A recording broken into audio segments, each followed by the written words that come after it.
I'm Greg Gossard. I'm the president of the Hampstead Companies. We're an affordable housing development firm. We're based in San Diego. This is our second large-scale redevelopment that we've done in the great state of Utah. We love it here. We'd love to do more projects here. We're under contract on one down the road in Midvale, and we own another project in St. George. So we love Utah. Real happy here. Would love to do more. As I said, I'm from California, so I'm thin-skinned. I'm going to try and keep this short. I'll start with how our ownership in Jackson, this Jackson community began. It was January 2020. We had closed on the purchase of the community. We saw it as a historic building that needed substantial rehab. That rehab was going to be no small feat. We needed to replace the plumbing, the roofs, the windows, tuck point the masonry, abate hazardous materials, completely rebuild the parapets, modernize the elevator and the fire systems, and then do full aesthetic remodel of inside the units. And last but not least, we had to reconfigure what we lovingly referred to as the boiler room of horrors, which was right here. It was a mess. There was old equipment, random fluid leaking from walls, and it looked like something out of a horror movie. So again, that was January 2020. So shortly after that, we all know we had a pandemic. And in the first couple weeks of that pandemic, we also had an earthquake here in Salt Lake City. And you can see the earthquake damage there. Basically, there was a large chimney extending from this existing chimney here that looked like a Jenga board. So that was all within the first couple months of our ownership. We had not yet put together our financing package. We just had it on a bridge, and we were under a lot of pressure to get things done here. But that, thanks to everybody that's here, we kind of reconfigured, we redesigned, we held construction meetings on Zoom, we COVID tested at the site, we made sure our residents were safe. We got creative, we persevered, and eventually we got the job done.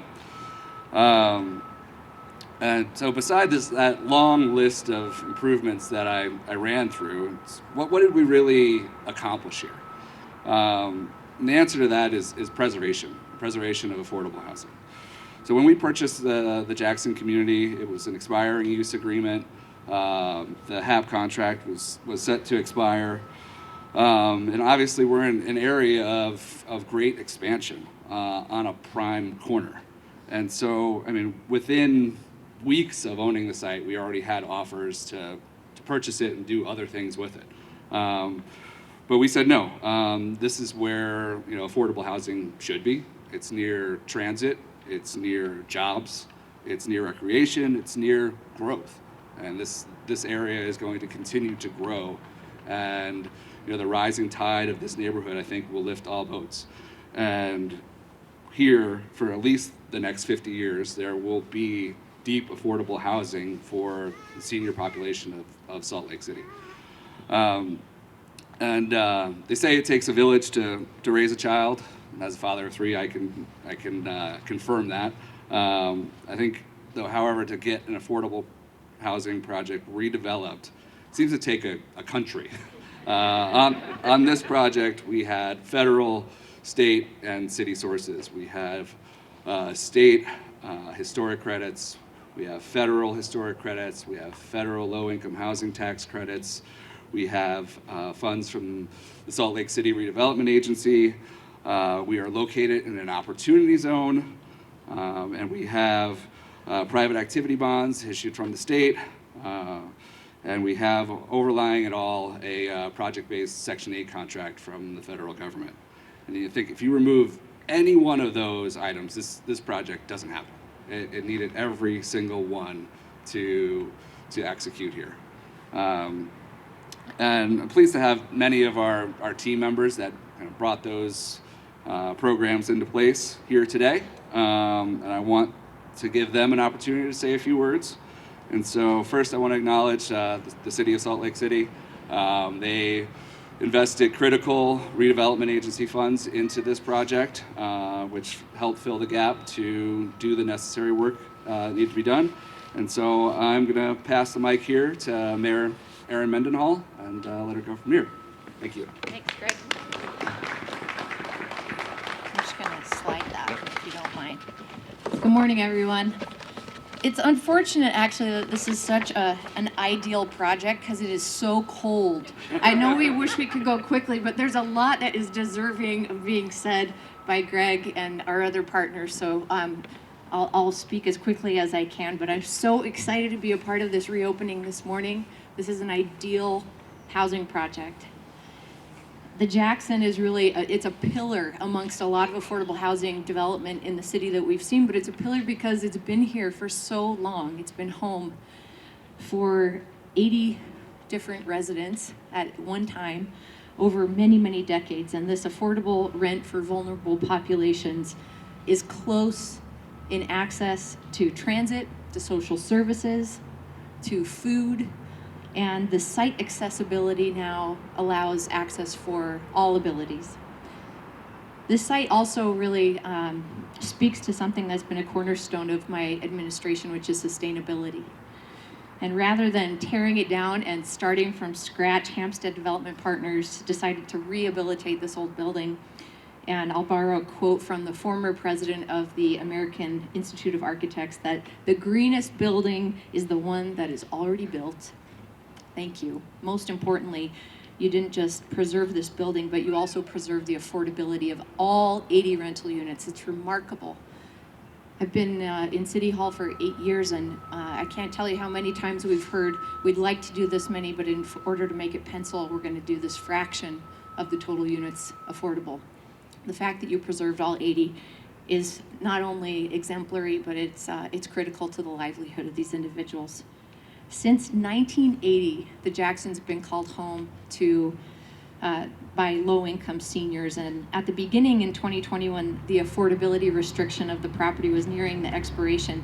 Hampstead stepped in, as Greg said, and purchased the building with a renovation plan already in hand, and then successfully extended that affordability period all the way to 2070. I don't plan to be here then. And I don't know if any of us do, but I'm so glad that the affordability will extend beyond my lifetime. Fast forwarding today, this building's historic facade has now been restored, and substantial exterior, interior, and system upgrades have been completed. 4 units were converted to allow ADA accessibility, and as you can see behind me, site walkways were all extended as well to allow for better accessibility for all the residents. The residents now have access to on-site amenities that include this outdoor lounge area. And despite the beeps and the sounds, this is going to be an incredibly beautiful neighborhood and full of life. There's also a fitness center, there's a business center, and there's social services on site. There's also a bus stop that's only 46 feet away and a track stop that's 0.3 miles away. Even in the face of this global pandemic, Hampstead really just persevered in such an incredible way. 18 months is impressive without a pandemic and the global supply chain challenges that we're facing. It truly is, but this renovation happening in 18 months is remarkable. I have enormous gratitude for Hampstead and understanding the vital needs of affordable housing, livable housing in our community. These 80 units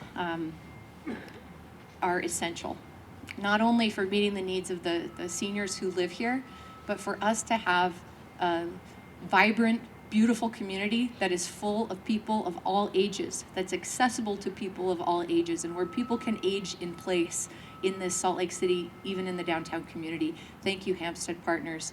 We appreciate you so much, and to all of the other partners who've made this happen. I'm going to turn the microphone over to the councilwoman for this district, Anna Valdemoros.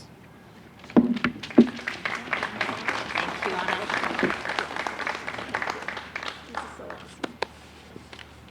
All right, well, Thank you so much. This is one of the projects that I am so excited about, and I will be posting in my personal Facebook account because this is how much, how important this work is for Salt Lake City, for me as a district council member, as the RDA chair, but mainly because I'm a city planner and a citizen of this town, and this is a thing that we constantly hear we need. So I appreciate seriously sticking with us and seeing this project through. So thank you for inviting me.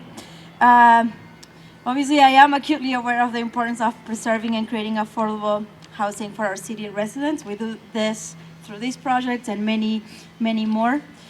The downtown senior community truly needed this building to remain an affordable place to live.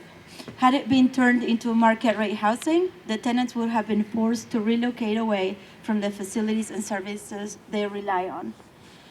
How wonderful that the Jackson can continue to be a safe and secure haven for our community members who have long been part of the city's fabric.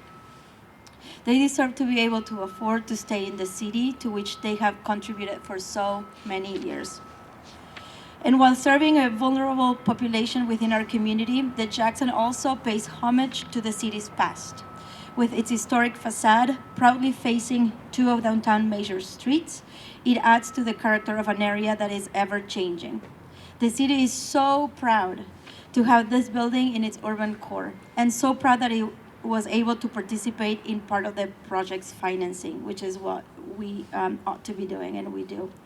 Through its annual notice of funding availability for affordable housing projects, the Redevelopment Agency of Salt Lake City provided $1 million in gap financing, $1 million in gap financing. Thank you to the RDA project managers, Corinne Piazza, Tracy, I know they're there. Please, big applause for them. And obviously former Director Tammy Hansaker for all their work in shepherding that loan through, which it takes quite the skill in getting the project financing to the finish line. And thank you to Hampstead Partners for their commitment to affordable housing. Because of the dedication of the project partners, this building has continued to fill an often overlooked housing need in our community. I am so pleased to see some of Jackson's 82 residents in the audience today. I saw them earlier. To them I say, welcome home. Downtown is so happy to have you here. Thank you.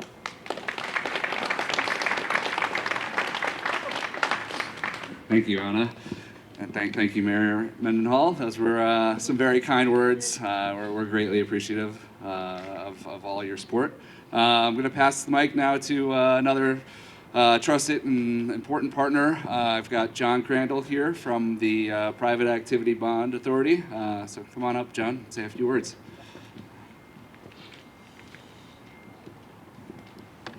Thanks, Greg, and congratulations to Hampstead.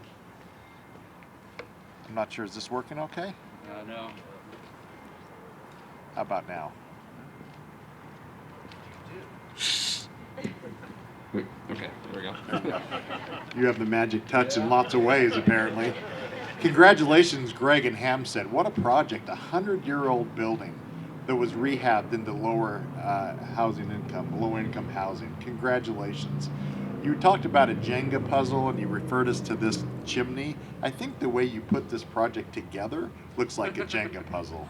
I'm the chair of the Private Activity Bond Board, and we allocated $20 million to this project. Greg, and I can tell you, and you know this and your staff knows this, there's a great amount of competition for that bonding authority. And this project was a standout because it was a rehab.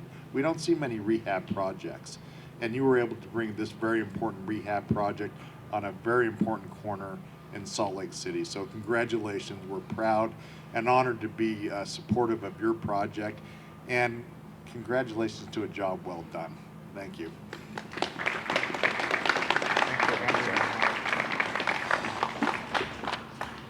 Thank you, John. Next up, we've got Dave Damshin, the president and CEO of Utah Housing Corporation, who has allocated the low-income housing tax credits to this project, which, as I said earlier, could not be done without their partnership. So thank you, Dave. Thanks, Greg. Good morning, everyone. Utah Housing Corporation is Utah's housing finance agency. I just want to recognize Claudia O'Grady and our team in multifamily finance. Conduit issuer of the bonds, allocator of the tax credits. Thank you, Claudia. So proud of you and our team in multifamily finance. Is it just me? Is it getting colder by the minute? So I'll try to keep my 30-minute speech a little short. As King Henry VIII said to one of his wives, I won't keep you long. Early in the Civil War, Abraham Lincoln said he was passing his time, he said this to a bystander, he was passing his time trying to keep the storm from blowing down the tent. And he said that he was driving the pegs back into the ground as quickly as they were pulled up. And I think you were channeling the great President Lincoln there, Greg, when you consider this project in the midst of a pandemic and an earthquake and an economic and a housing crisis, as we're calling it.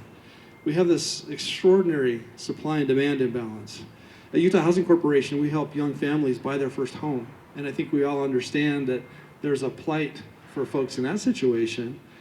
They are competing with investors, and including private equity. And in a like manner, Hampstead companies competing with market rate developers that, as Greg said, would love to come in and do something far more profitable here on this site. And I can't tell you how thankful I am for developers like Hampstead that have the affordable mission, affordable housing mission central to their mission as a company and as a member of our community. And I just can't thank you enough. And with that, I just want to thank you all for being here this morning, and thanks for giving me a minute or two to greet you and to celebrate this great day on this great occasion. Thank you. Thank you, Dave. Thank you, Claudia. I'll be quick here in finishing because it is cold. My feet are cold.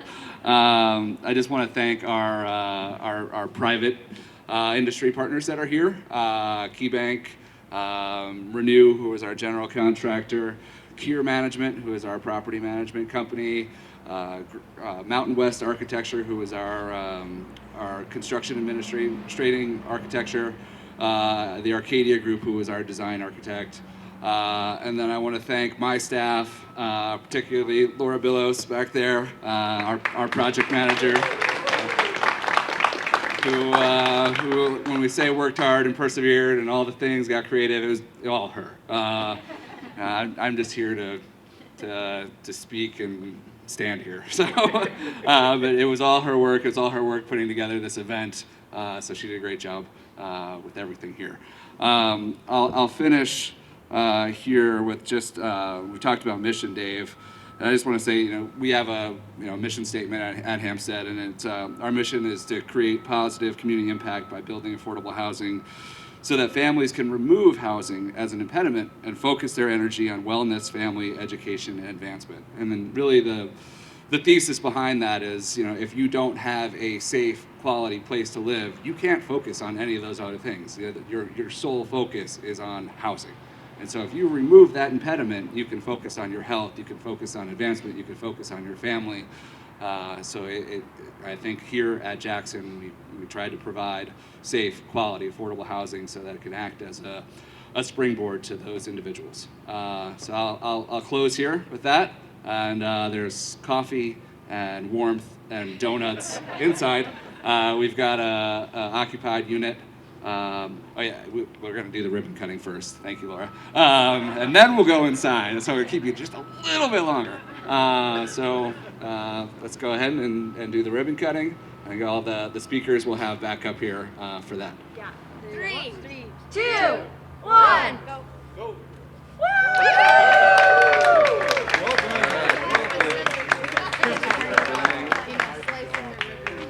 Greg.